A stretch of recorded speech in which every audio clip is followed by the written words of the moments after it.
Isaac Day, Noah Stevenson, and Tristan Mitchell here with our conversation about the Rime of the Ancient Mariner. So, starting it off here, we got question A, and it says, why do you think the poem has become so famous and influential? Well, let me just ask that question to Noah Stevenson. What do you think, buddy?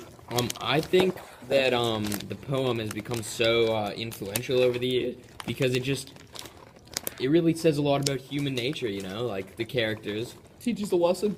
Yeah. There's a big life lesson in it. Yeah. I think so too. Do you mind elaborating?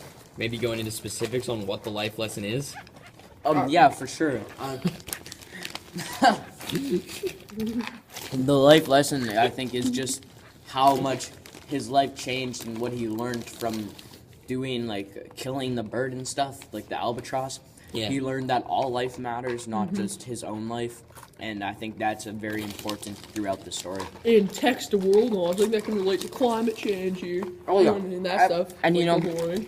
I think it's so famous just because it's just a great overall story. Good meaning, good background, you know. Mm-hmm. You learn a lot from it, and it's just a great overall story. Like, you don't go to the movies to learn a life lesson. You go to be entertained or read a nice book.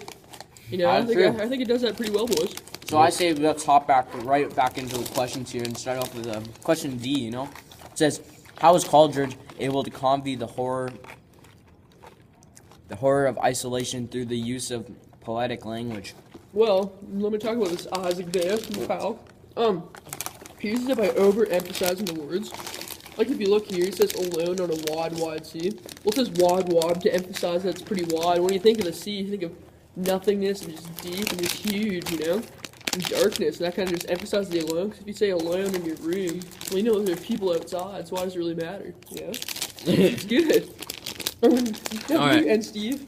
So, the next question we're going to be taking up, which one? E. It's, how reliable is the narrator of this tale? Is the mariner still under the spell at the end of the poem? Are we, like the wedding guest, his targets also?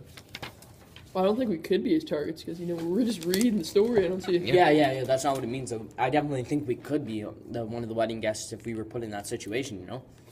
Yeah, I guess so. And, wait, let me just... Walk a mile in someone else's shoes. How reliable is the mariner still just under the spell? He is not under the spell because he learned his lesson. Yeah. But he is under a spell, but he isn't at the same time. Yeah. You know, he learned the moral. He walked away a wiser man. But he walked away a wiser man.